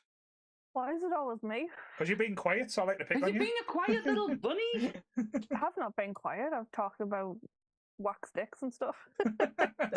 When the dick talk came out, Donna was like, "It's my time to shine." Oh, my kind of topic. That's cool. See, it's like, where are we shoving the gerbil today? But yes. So out of 5, I'm going to give it a 4 out of 5. 4 out of 5. So why is it losing a mark? I don't know. It's just because I'm kind of basing it on how much I like some of the other Kevin Smith movies. So then I'm trying to like tier it. No, that's fine. Yeah, in my head I would give it a 4 out of 5. Cool. What about you, Sonia? Yeah, same. I don't want to be like harsh because I was teetering on should this be a 3 or a 4. Mm-hmm. And it's not because I would put the movie down for anything. It's just that rated against other Kevin Smith films, and if I was basing it on certain characters, then some of those characters would be 5 out of 5. But the whole thing as a whole falls short in certain places. And I think for me, the thing, I fucking love the final scene when they're all on the stage and they're doing the blind. It's so funny. But I hate that, like, she falls for TS's shit and that Renee's falling for Brody's shit. And I'm like, these women are so, like, strong and independent, and they're just going back on everything they've broken up with these guys for, and that for me rates it down 1. But I do think in later films Kevin Smith started writing women a little bit more 3-dimensional, because he always had the brains there. He always wrote women better than most other films do. He just wasn't quite there yet with this one, and for me that's deserving of 1 point being removed. So that's my reasoning. Cool. What about you, Jess? If it's the cut with the City Hall at the start, then it's a 3.5. If it's the original cut I used to watch, it's a 4.5 We don't 0.5 them. We're not allowed to do that now. Yes. Jake's scale was 0.5s. Otherwise, then you're changing it into a 10-point ratio. Or 3 and a 4, depending on which cut. Same reason as everyone else, I think, because Dogma's my favourite, and that's a 5. Yeah, same. So many more poignant bits of dialogue in Dogma that maybe is lost a bit in Mallrats, but I don't think it was ever designed to go as deep as what Dogma did. Yeah. Cool. What about you, Sammie? I am going to give it a 4 out of 5. It is one of my favourites out of Kevin Smith's. I'm not going to point off for TS because he's a dick.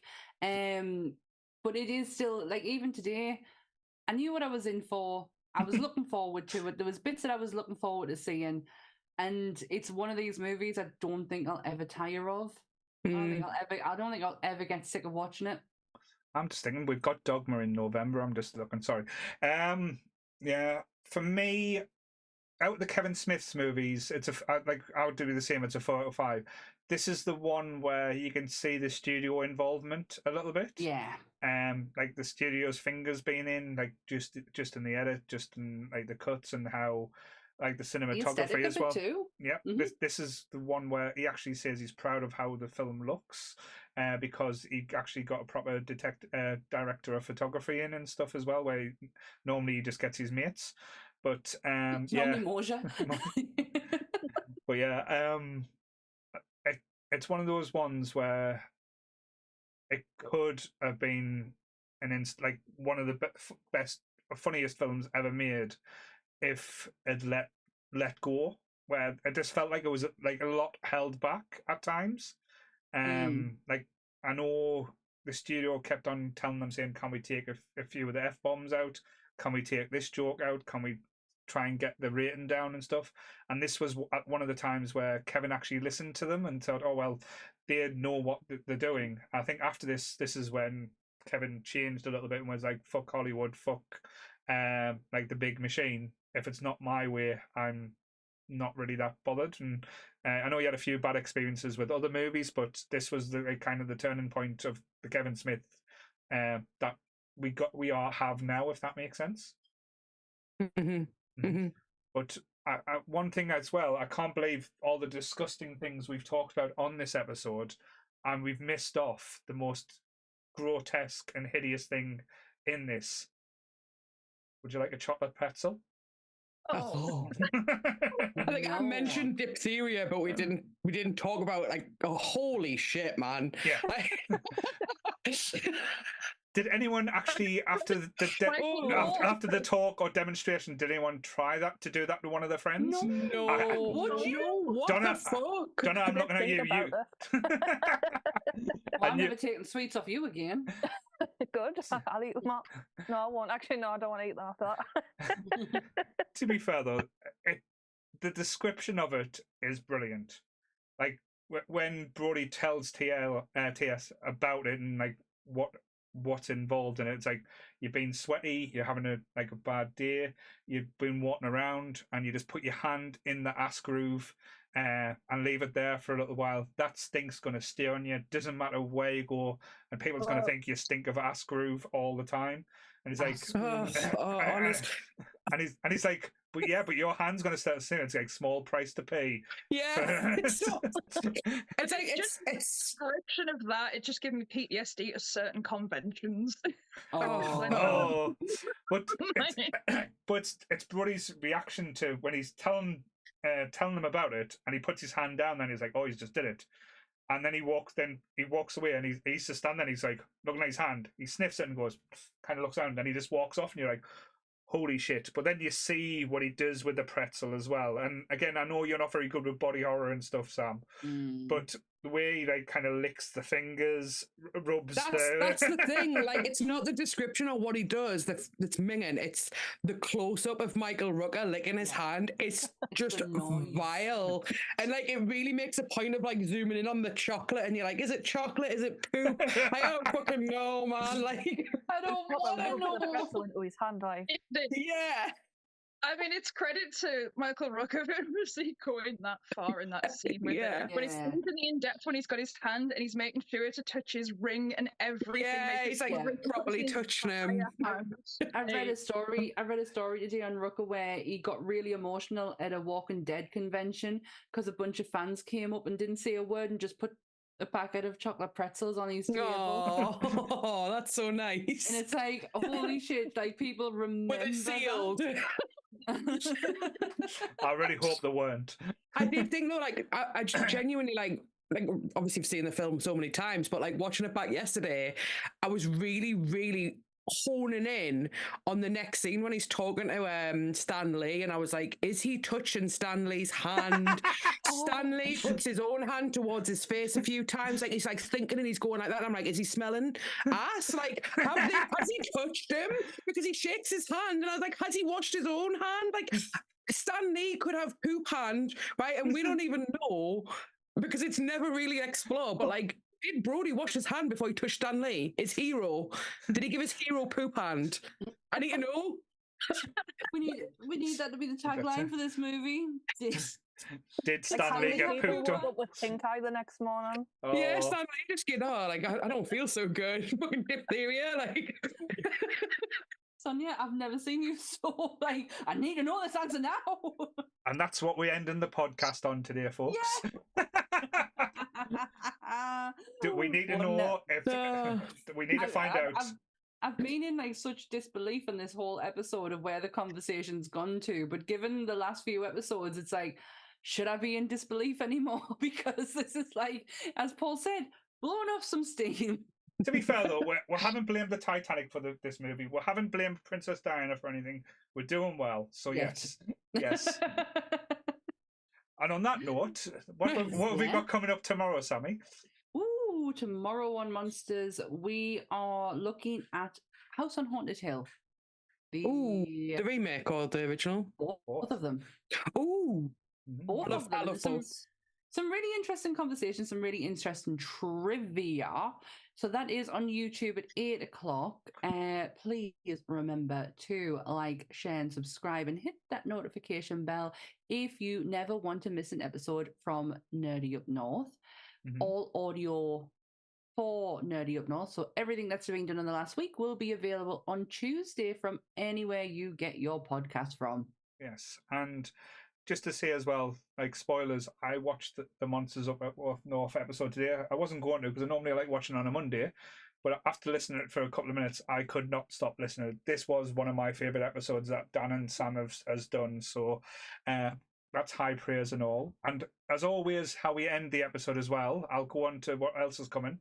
We'll take our message from the Lord, the Saviour that is Lee. So bring up the message now. I know Donna can't hear this, but you've seen it many a times in the past. Why do we need to push that thumbs up button anyway? No. Rabbit, put your hand on that wall. I can't believe.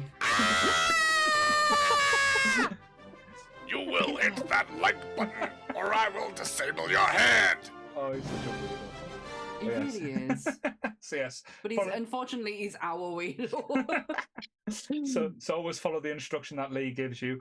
So yes, next week, I'll be honest, it's a bit of a quiet week for us. We're not going to, because I know we've had a lot, but next Friday, the Trekking Up North boys are back. I believe on Wednesday, we might have a ramble cast. There'll be a special episode this week, so check it out. They are doing the news for May.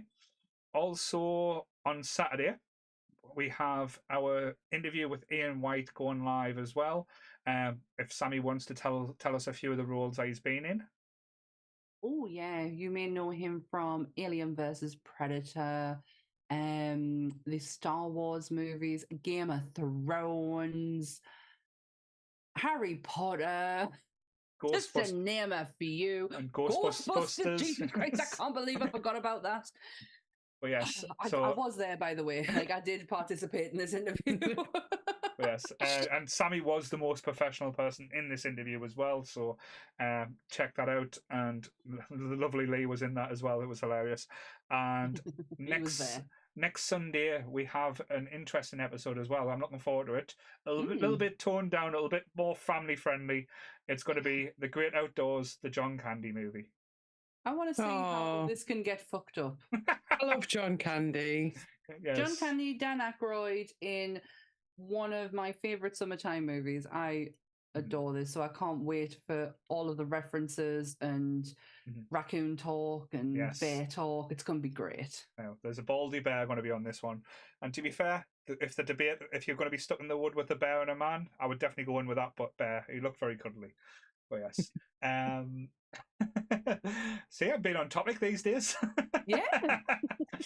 Being relevant with their kids. Yeah, so anything else you just want to promote? I know Donna's got something coming up in a few weeks. Yes, just something. It's only 3 weeks now. Yes. We have SunnyCon on the 22nd and 24th of June. And tickets are still available for now. Yes. But well, please tell us when they get low, because we are going. So yes, the Nerdy Up North team, well, me, Sammie, and a few others will be there on the Saturday. So if anyone wants to join us, I know we're trying to talk Jess into coming with us as well. Don't worry, Jess. I should be able to, actually. Yeah. Now I know what the date is. Yeah. Should be able to. I don't have anything planned. All I'll say, Jess, is I know this is going to sound really creepy. Don't wear as much clothes as normal, just because it is the hottest place in the world. Like literally, we melted. He wasn't actually being creepy there. It genuinely is hotter than fucking hell in some places. It's such a good convention. I am so looking forward to it. It's my husband's first time going. His first big convention, so I'm really excited for him that this is the first one, because it's him. This whole convention is him. So I can't wait for him to see it. So it's gonna be so much fun. I can't. Yes. What about you, Sonia? What you want to promote? I know you do some drunken Twitch streams. I can't believe you were Twitch streaming at 1 o'clock in the morning after last Saturday's night. I can't believe I got an email come through saying Sonia Sunbuns is twitching right now. I went, what the fuck, Sonia? Go to bed. You're drunk, Sonia. Yeah. No, yeah, so I still stream every weekend.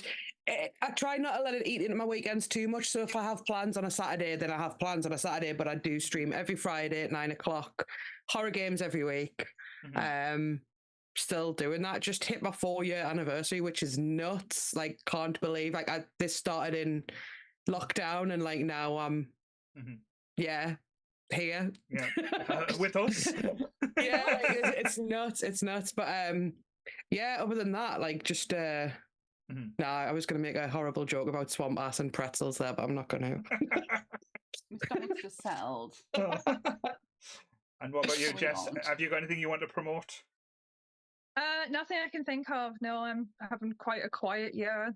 Not really doing as many cons. Just taking a nice little break for a while from things. Well, like I say, we'll grab you whenever we can, and if we've got anything planned, we'll always get you involved. You're part of the Nerdy Up North family now, so it's always good. So yes, can't leave us, Jess. One of us, as you find out in the chat, you're all stuck with us, you son of a bitches. So same bat time, same bat channel. Stay nerdy, everyone. Bye. Bye.